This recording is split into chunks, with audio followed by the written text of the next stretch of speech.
Hello everyone, welcome to my channel Shasur Classes Igniting a Passion for Learning. In this channel, I'll be teaching for all students from class 6 to class 12, Karnataka State Board, CBSE Board, ICSE Board and even etc. boards. I'll be covering the full chapter, example problems, exercise problems and also the very important questions. In this video, I'll be going to give you the complete detailed information about first language Hindi for class 10 Karnataka State Board SSLC students. In this session, I am going to show you each and every topic and each and every area from where how the questions are going to come for this academic board exam. And this is nothing but the first language Hindi passing or scoring package 2021 as per the revised syllabus Karnataka State Board. I am going to explain each and every topic in detail unit wise. Hope you all will take the advantage of this video to understand and learn the questions and answers easily. Subscribe to my YouTube channel Shasur Classes and click the bell icon to not miss any further videos from our institute. Okay, let's begin first language Kannada. तमाम बच्चों को बहुत बहुत शुभकामनाएं। आज हम first language Hindi that is प्रथम भाषा हिंदी के बारे में आज हम पढ़ने जा रहे हैं। ये मॉडल पेपर 1 है। रिवाइज्ड रेड्यूस सिलेबस के हिसाब से इस फर्स्ट लैंग्वेज हिंदी प्रथम भाषा हिंदी को आज हम सीखने के लिए जा रहे हैं और मैं इस तमाम बच्चों को ये गुजारिश करता हूँ कि आप पूरा वीडियो कंप्लीट मुकम्मल तरीके से आपको देखना पड़ेगा। आपको कंप्लीट वीडियो पूरा वीडियो और मेरी बात आपको सुनना है और उसके बाद में आपको कुछ भी चाहिए तो आप लिख सकते हैं। ओके, और ये वीडियो जो हम दिखाने जा रहे हैं ये आकर रेगुलर फ्रेशर स्टूडेंट्स के लिए है। इसका मतलब ये होता है कि इस बार जो first time SSLC exam Karnataka board SSLC exam को जो बच्चे लिखने जा रहे हैं, जो छात्र लिखने जा रहे हैं, वो ये आकर उनको दिखाया जा रहा है। और जो भी छात्र फेल हो चुके हैं, जैसे कि लास्ट ईयर बोर्ड एग्ज़ाम में फेल हो चुके हैं या ये क्या 2 या 3 बार ऑलरेडी एग्ज़ाम लिख चुके हैं, उनको ये अप्लाई नहीं होगा। ये रिवाइज सिलेबस उनको अप्लाई नहीं होगा। उनको कंप्लीटली पूरा सिलेबस पढ़ना पड़ेगा। ओके, आप देख सकते हैं सब्जेक्ट फर्स्ट लैंग्वेज हिंदी कुल मिलाकर आपको अवधि 3 घंटे 15 मिनट दिया जाएगा, दैट इज़ 3 hours 15 minutes दिया जाएगा। और सब्जेक्ट कोड रहेगा आपका 06H, H का मतलब हिंदी है 06 और टोटल मार्क्स आपको 100 दिए जाएंगे। ಎಲ್ಲ ಮಕ್ಕಳಿಗೆ ನಾನು ಏನು ಹೇಳಬೇಕಂತ ಇದ್ದೀನಿ ಅಂದರೆ ಇದು ಬಂದು ಬರೀ ಫ್ರೆಶರ್ ಸ್ಟೂಡೆಂಟ್ಸ್ಗೆ ಅಪ್ಲೈ ಆಗುತ್ತೆ। ಯಾರು ರಿಪೀಟರ್ಸ್ ಇದ್ದಾರೆ, ಯಾರು ಫೇಲ್ ಆಗಿದ್ದಾರೆ ಅಂಥವ್ರಿಗೆ ರಿವೈಸ್ ಸಿಲೆಬಸ್ ಅಪ್ಲಿಕೇಬಲ್ ಆಗೋದಿಲ್ಲ। ಲಾಸ್ಟ್ ಇಯರ್ ಅವ್ರು ಯಾವ ಥರ ಓದಿದ್ರು ಫುಲ್ ಸಿಲೆಬಸ್ಸು ಓದಬೇಕಾಗುತ್ತೆ। ಇದು ಬಂದು ಮಾಡೆಲ್ ಪೇಪರ್ 1, ಅರ್ಥವಾಯ್ತಾ? Good. See childrens, please go ahead, try to read the instructions which is given here. Okay, now let we come for first main. अब हम फर्स्ट मेन को देखने के लिए जा रहे हैं। निम्नलिखित प्रश्नों के लिए 4 विकल्प दिए गए हैं। सही विकल्प चुनकर क्रमाक्षर सहित पूर्ण रूप से लिखिए। This question they have given 1 question and 4 options. So what you are supposed to do is you have to read the question and which is the correct answer for the given statement. You have to find the answer. After that you should write the question number, option number and even the answer. Example, let we see question number 1, option B is the answer. Gayak, Gaika is the answer. Then what you can do is question number 1, option B, Gaika. You have to write this much. आपको question number दिया गया है, आपको question number के साथ option के साथ एक गायिका को भी लिखना पड़ेगा। Okay, good. So here first question is गायक शब्द का विलोम रूप है। ओके, नेक्स्ट क्वेश्चन नंबर 2, निम्नलिखित शब्दों में से बहुवचन शब्द है। इसमें से कौन सा बहुवचन शब्द है आपको ढूंढ के लिखना पड़ेगा, आपको चूज करके लिखना पड़ेगा. विच इज द बहुवचन शब्द in this, you have to find and you should write the answer. Next question number 3. जय शब्द का विलोम रूप है. जय शब्द का विलोम रूप, दे आर आस्किंग विलोम रूप. Out of this 4 you have to find which is the correct one. Question number 4. निम्नलिखित शब्दों में प्रेरणार्थक क्रिया रूप है. In this which is the प्रेरणार्थक रूप, इसमें से कौन सा प्रेरणार्थक रूप है, आपको चूज करके लिखना है. Next question number 5. रास्ता शब्द का पर्यायवाची शब्द है. विच इज द पर्यायवाची शब्द, you have to find the answer. Done children's.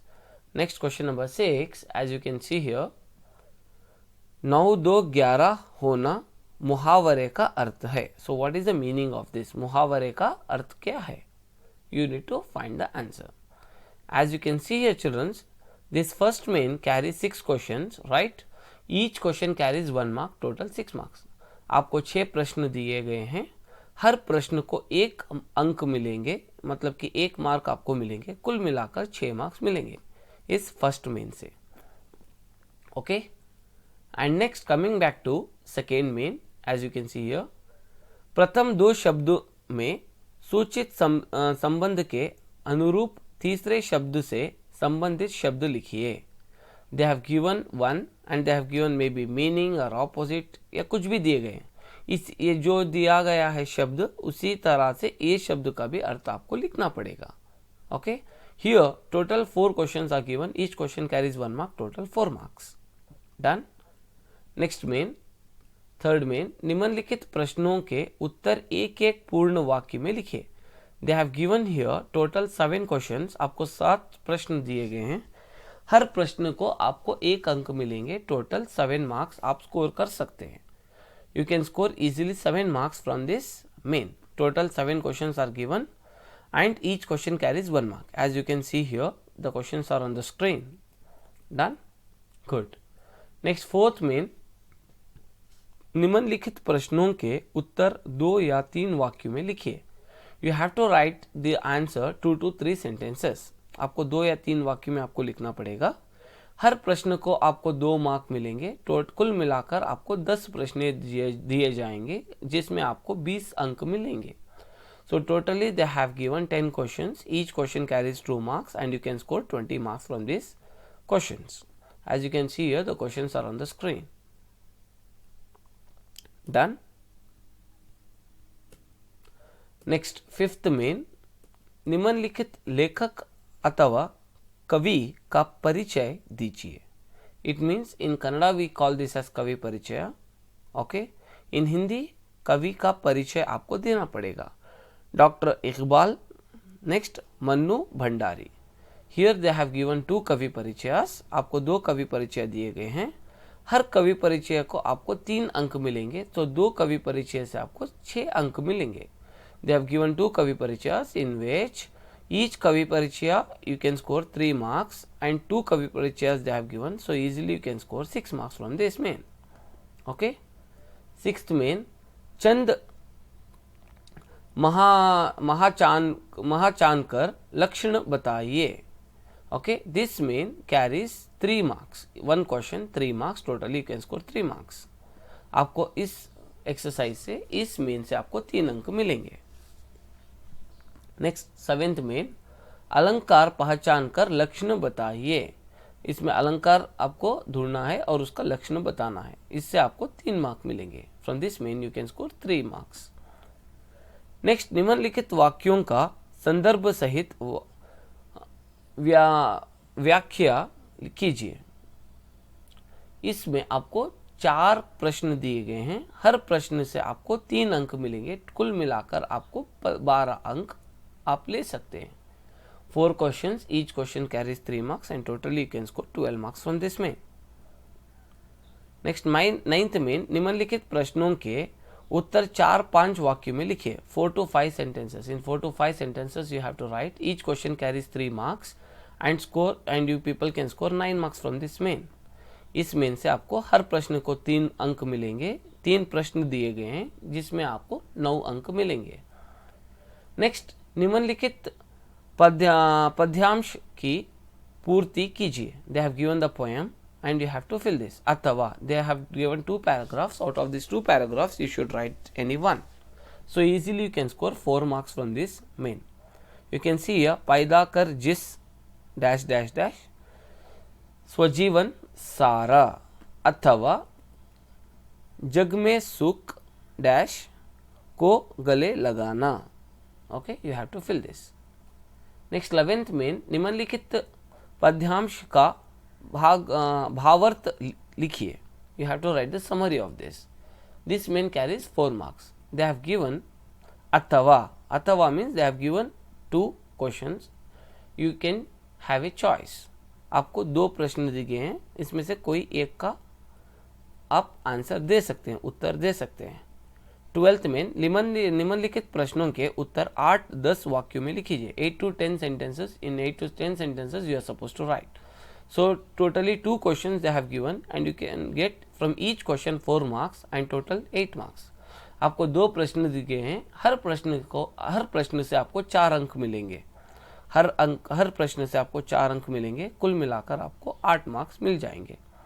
You can see here 1 question they have given अथवा 1 more question. Okay. इसका मतलब यह होता है ये 2 प्रश्न में से कोई एक प्रश्न का आप उत्तर दे सकते हैं. Out of these 2 questions you can answer any one. Again question number 42, they have given 2 questions, in that you can answer any one. Next 13th main, गद्यांश पढ़कर निम्नलिखित प्रश्नों के उत्तर दीजिए. You can read this passage and you can answer this. Total 4 marks you can score from this main. 2 questions 4 marks. 2 प्रश्न दिए हैं, आपको ये कंप्लीट पैराग्राफ पढ़कर इससे आप 4 अंक निकाल सकते हैं. 14th में निम्नलिखित विषय के बारे में पत्र लिखिए. Letter writing. They have given 2. You can answer any one out of this. Next 15th में निम्नलिखित में से किसी एक विषय पर 12 या 15 वाक्यों में निबंध लिखिए. That is essay. Okay, you have to write the निबंध. Out of this 2 you can answer. Okay, that is पर्यावरण की रक्षा, हमारे राष्ट्रीय पर्व. ओके, किसी एक विषय पर any one. They have given a choice again here. You can answer any one. Total 5 marks you can score from this main. If you have liked our video, do not forget to click the like button and comment below how was this class and also what video you want me to make next. You can let me know children. आप इस channel को like कीजिए. अगर से आपको हमारा channel पसंद आया हो तो आप हमारे चैनल को लाइक कीजिए और नीचे दिए गए हुए कमेंट बॉक्स में इस वीडियो से आपको क्या लाभ मिला है वो आप बता सकते हैं. और हमारे अगले वीडियो में हम क्या बनाना चाहिए आपको क्या ज़रूरत है आप बता सकते हैं. उसके लिए हम एक नया वीडियो बनाकर आपको पेश करेंगे. Okay, we will be going to give you all. And do not forget to subscribe our YouTube channel Shah Sir Classes and share this video as much as possible with your all the friends. Right? आप जितना चाहते हैं उतना आप इस video को share कीजिए, जिससे आपको जितना लाभ मिला है उसी तरह से दूसरों को भी लाभ मिल जाएगा और दूसरों को भी पता चलेगा कि इस बार फाइनल बोर्ड एग्ज़ाम का पेपर किस तरह से आएगा और हमारे को किस तरह से तैयारी कर सकते हैं. तो इसलिए आप दूसरों को भी बताइए कि सब्सक्राइब करने के लिए और हमारे चैनल को यूज़ कीजिए. आपको अच्छे से अच्छे अंक मिलें बोलकर हम आपको शुभकामनाएं देंगे. Wish you all the best of luck. Keep watching. Do well.